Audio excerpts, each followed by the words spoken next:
Hi hello welcome to my YouTube channel Radha's kitchen. ఈరోజు మనం ఉసిరికాయతో పచ్చిమిరపకాయలు వేసి పచ్చికారం చేసుకుందాం. ఇది చాలా కమ్మగా ఉంటుంది, టేస్ట్గా ఉంటుంది. ఒకసారి చేసుకొని చూడండి, చాలా బాగుంటుంది. ఇది వేడి వేడి అన్నంలో నెయ్యి వేసుకొని తింటే చాలా టేస్ట్గా ఉంటుంది.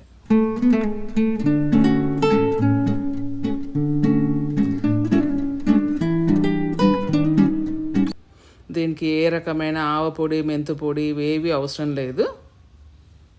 చాలా సింపుల్గా చేసుకోవచ్చు. పక్కా కొలతలతో చెప్తాను, చాలా సింపుల్గా చేసుకోవచ్చు.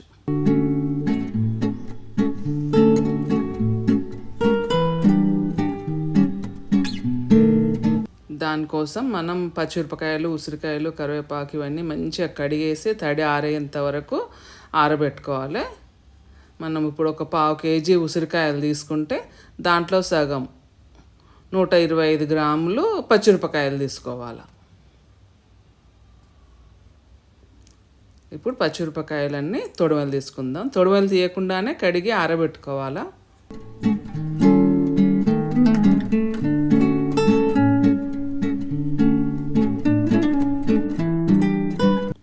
ఇప్పుడు తొడిమలు తీసుకున్న పచ్చిమిరపకాయలు పక్కన పెట్టుకుందాం. ఇప్పుడు దాంట్లో కావలసిన పదార్థాలు వేయించుకుందాం. ఇప్పుడు దాంట్లోకి కావాల్సిన నువ్వులు వేయించుకొని, నువ్వులు ఒక 1/3 కప్పులు నువ్వులు తీసుకొని మంచిగా దూరగా సిమ్లో మంట పెట్టేసి దూరగా వేయించుకుందాం. మరీ ఎక్కువ వేయించుకోవద్దు, ఎక్కువ వేయించుకుంటే చేదు వస్తుంది.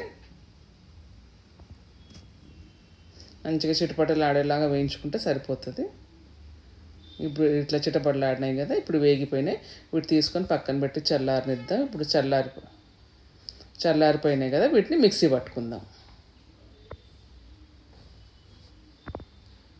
చూడండి, ఇట్లా పొడిలాగా మిక్సీ పట్టుకొని పక్కన పెట్టుకోవాలా.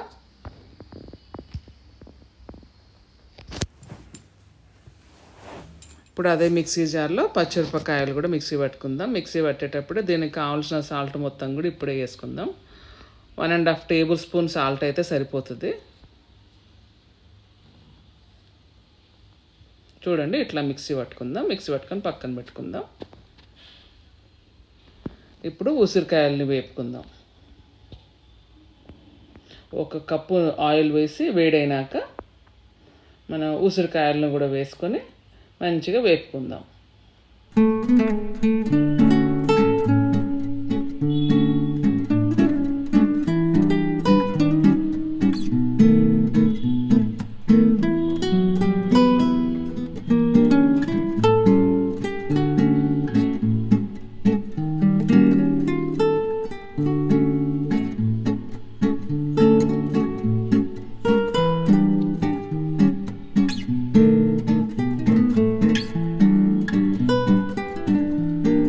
చూడండి, ఇప్పుడు ఉసిరికాయలు కూడా వేగిపోయినాయి.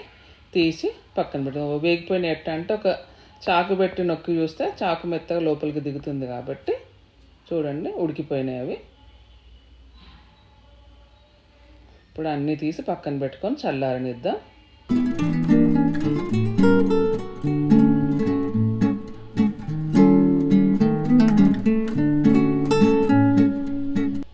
చల్లారిపోయిన ఉసిరికాయని మనం ఇట్లా నొక్కినామనుకోండి, ముక్కలు ముక్కలుగా విడిపోతుంది అన్నమాట. మొత్తం అన్ని ఉసిరికాయలని ఇట్లానే ముక్కలుగా విడదీసి లోపల గింజ తీసేసి ముక్కలుగా విడదీసి పెట్టుకుందాం.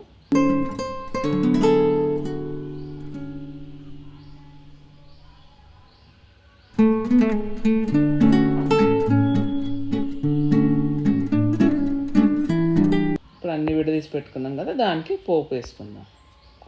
ఇప్పుడు ఒక స్టవ్, అదే ఆయిల్ మనం ఇందాక వేయించుకున్న ఆయిల్ ఉంది కూడా, అదే ఆయిల్లో జీలకర్ర, ఆవాలు కూడా వేసుకొని అవి కొంచెం వేగినాక ఎర్రమిరపకాయలు, కరివేపాకు కూడా వేసుకోవాలా.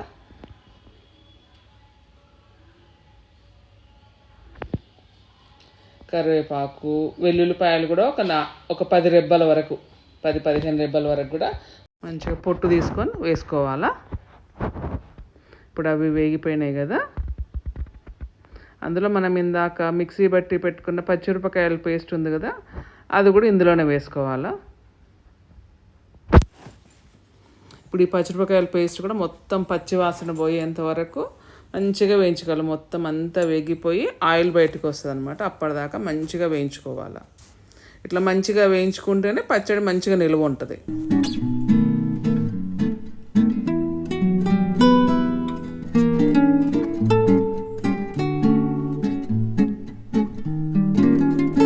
ఇప్పుడు ఇందులోనే 1 టీ స్పూన్ పసుపు కూడా వేసుకుని మంచిగా సిమ్లో, మంట హైలో పెట్టొద్దు, సిమ్లోనే పెట్టి మంచిగా వేయించుకోవాలి.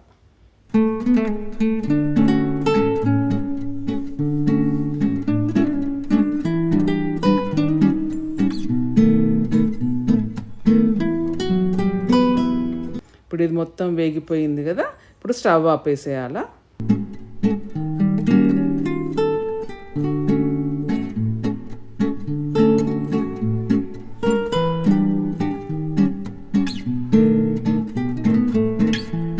స్టవ్ ఆపేసి కొంచెం చల్లారినాక మనం ఈ ఉసిరికాయ ముక్కలు ఇందాక వేయించి ముక్కలు చేసి పెట్టుకున్నాం కదా, ఆ ఉసిరికాయ ముక్కలు మళ్ళీ అంటే నువ్వుల పొడి అన్నీ వేసుకొని మంచిగా కలుపుకోవాలి.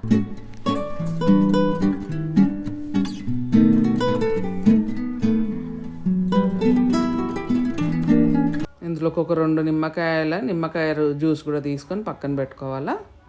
అది కూడా వేసుకోవాలి. మొత్తం చల్లారినాకనే వేసుకోవాలి, వేడిగా ఉన్నప్పుడు వేసుకోవద్దు.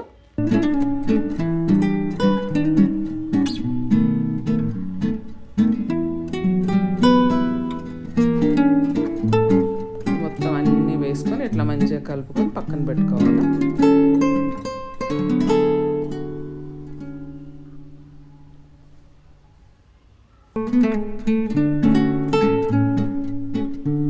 ఇప్పుడు ఇట్లా కలుపుకున్న పచ్చడిని మొత్తం ఒక బౌల్లో తీసుకొని పక్కన పెట్టుకొని ఒక పూట అంతా కొంచెం దాన్ని పక్కన పెట్టేసుకోవాలి. ముక్కకంతా మనం వేసినాం కదా, వేసినవన్నీ పడతాయి అన్నమాట. నిమ్మకాయ రసము, ఈ కారము ఇవన్నీ ముక్కకు బట్టి టేస్ట్ ఉంటుంది ఒక పూట పక్కన పెట్టేసుకుంటే.